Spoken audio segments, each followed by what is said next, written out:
नमस्कार, मेरा नाम है सुरेंद्र सिंह और आप देख रहे हैं एसएम न्यूज। ओमिक्रॉन वायरस पूरे देश दुनिया के अंदर एक भयभीत का माहौल बना रखा है। उसी विषय पर बात करने के लिए हमारे साथ हैं डॉक्टर राफिया खान। डॉक्टर साहब, ओमिक्रॉन वायरस को लेके लोगों में बहुत सारी चिंताएं हैं कि यह वायरस किस तरीके से लोगों को अपने संपर्क में लाता है, क्या क्या इसके नुकसान हैं और ये किस तरीके से शरीर में इफेक्ट करता है। तो हम आपसे जानेंगे ये जो ओमिक्रॉन वायरस है किस तरीके से जनरेट होता है शरीर में। जी, सबसे पहले तो मैं ये कहना चाहूँगी कि बल्कि मैं तारीफ़ करना चाहूँगी साउथ अफ्रीका के उन साइंटिस्ट की, उनके जीनोमिक सीक्वेंसिंग की, जिन्होंने इस वेरिएंट को इतनी जल्दी पकड़ लिया और दुनिया भर में इसकी जानकारी दे दी, जिससे और जी, सारे देश जो हैं वो सतर्क हो जाएँ। जी, यह ओमिक्रॉन वायरस जो है, ये कोविड का ही एक वेरिएंट है। जी, कोविड के वायरस में दिन ब दिन म्यूटेशन होते हैं, अलग-अलग जी, प्रकार के म्यूटेशन होते हैं। उनमें से कुछ म्यूटेशन ऐसे होते हैं जो हमारे लिए हानिकारक नहीं हैं और कुछ म्यूटेशन ऐसे हैं जो हमारी सेहत के लिए बहुत ज़्यादा हानिकारक हैं। उनमें से अ, जो म्यूटे इस बात पे भी डिपेंड करता है कि उस वायरस में कितने नंबर ऑफ म्यूटेशंस हैं। तो जैसे कि हमने सुना था कि एक डेल्टा वेरिएंट भी आया था जी, कोविड का, उसमें भी नंबर ऑफ म्यूटेशंस जो थे वो 14-15 के करीब थे। बट ओमिक्रॉन वायरस में 30 से भी ज़्यादा म्यूटेशन है, जिसके कारण डब्ल्यूएचओ ने उसे वेरिएंट ऑफ कंसर्न कहा है। यह जी, वायरस इसकी जो ख़ासियत है, वो ये है कि ये वायरस बहुत तेज़ी से लोगों में फैलता है और जी, इसके सिम्पटम्स जो हैं, वो बिल्कुल ऐसे ही हैं जैसे आपको कोविड में आपने देखा है लोगों को।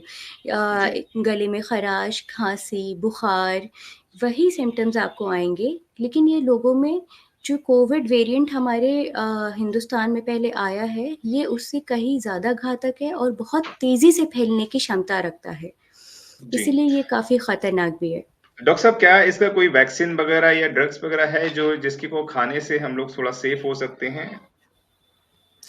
देखिए अ, जैसे कि मैंने बताया कि पहले prevention is better than cure.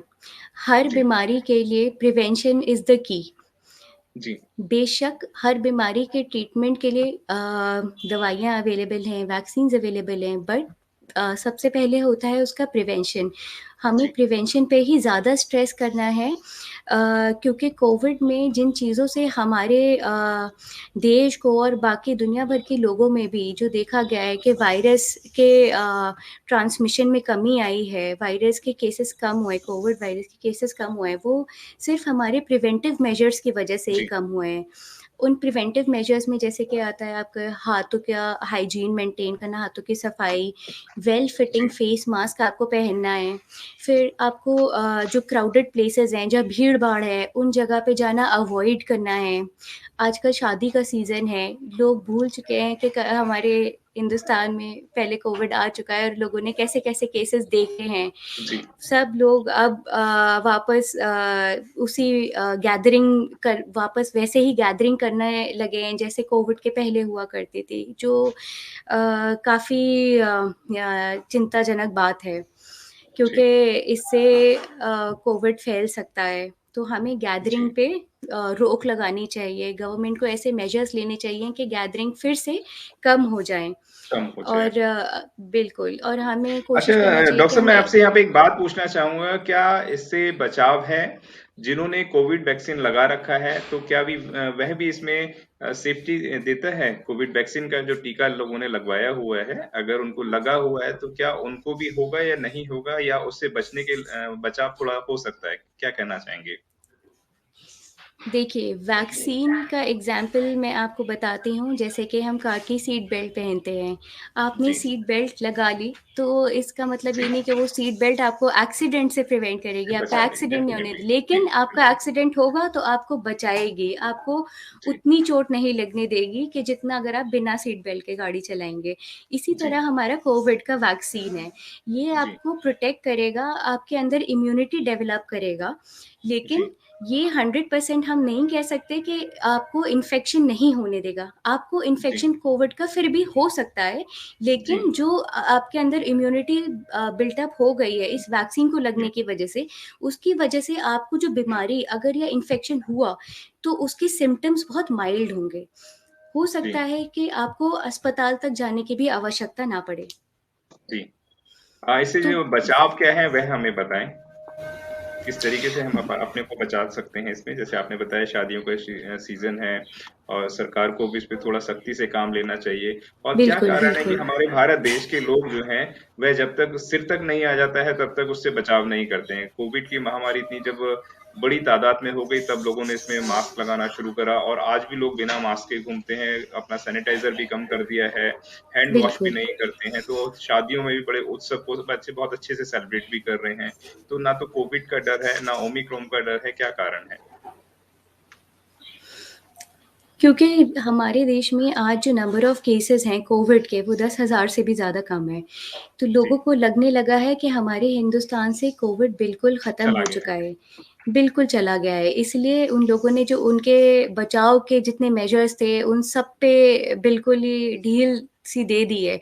तो ना वो मास्क पहनने में अब यकीन रखते हैं, ना ही वो अवॉइड करते हैं कि गैदरिंग में ना जाएँ। ये सोचें कि हमारे आस-पास कोविड कोई भी कोविड का मरीज़ हो सकता है, जो जी, अनडिटेक्टेड हो, जिसका नहीं पता हमें कि वो कोविड पॉज़िटिव हो सकता है। जी, हाइजीन हैंड हाइजीन पे सबने सैनिटाइज़र का इस्तेमाल कम हो गया है काफ़ी हद तक।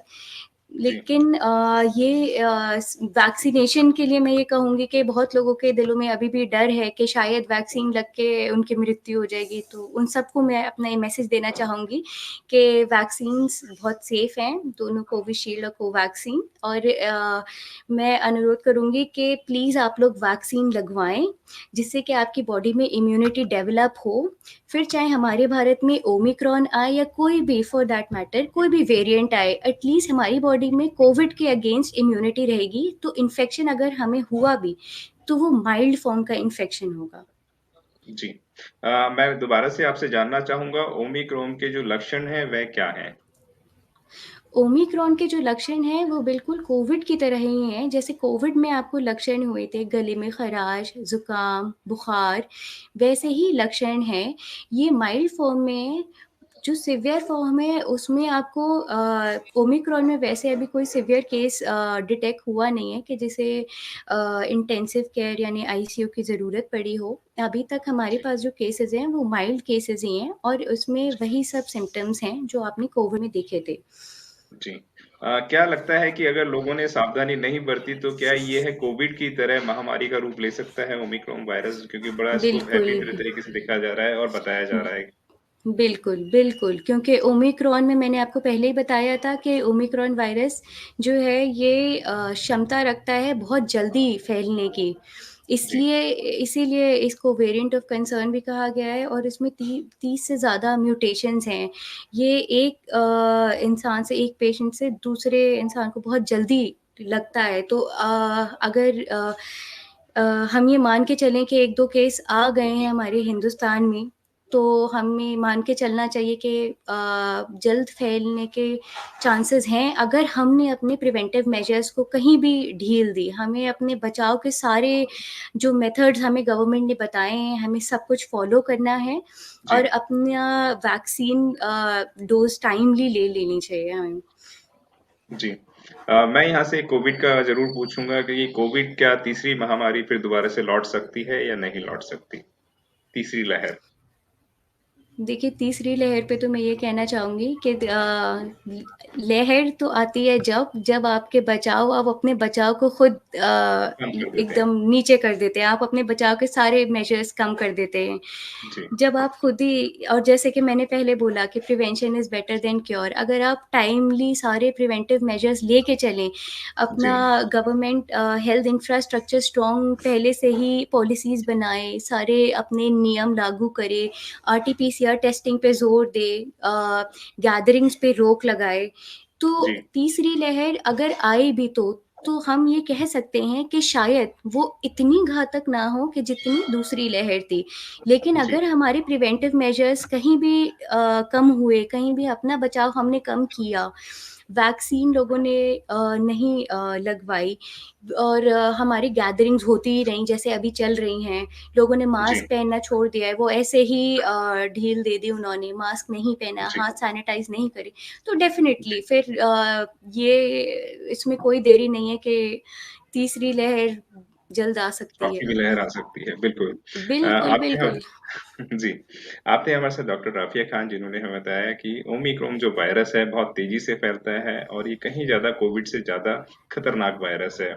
और सरकार भी आपके कॉलर ट्यून भी देती है कि 2 गज़ दूरी, मास्क है ज़रूरी, समय-समय पर बिल्कुल। हाथ धोते रहें, मास्क का नियमित इस्तेमाल करें और वैक्सीन ज़रूर लगवाएँ। हम भी अपने चैनल के माध्यम से सबसे अनुरोध करेंगे, जैसे डॉक्टर साहब ने खुद अनुरोध करा है कि कोविड वैक्सीन ज़रूर लगवाएँ क्योंकि ये सेफ भी है, सिक्योर भी है और ओमिक्रॉन से लड़ने के लिए भी आपको मजबूत और ताकत देती है। धन्यवाद राफिया जी जो आपने इस अहम चर्चा पे हमारे साथ बात करी और धन्यवाद। आपने हमें बताया कि ओमिक्रॉन से किस तरीके से बच सकते हैं, क्या-क्या इसके लक्षण हैं। बहुत-बहुत धन्यवाद। धन्यवाद। अगर आपने अभी तक हमारा चैनल सब्सक्राइब नहीं किया है तो सब्सक्राइब करें और घंटी का बटन बिल्कुल भी दबाना ना भूलें ताकि सभी लेटेस्ट खबरें पहुंच सकें आप पे सबसे पहले।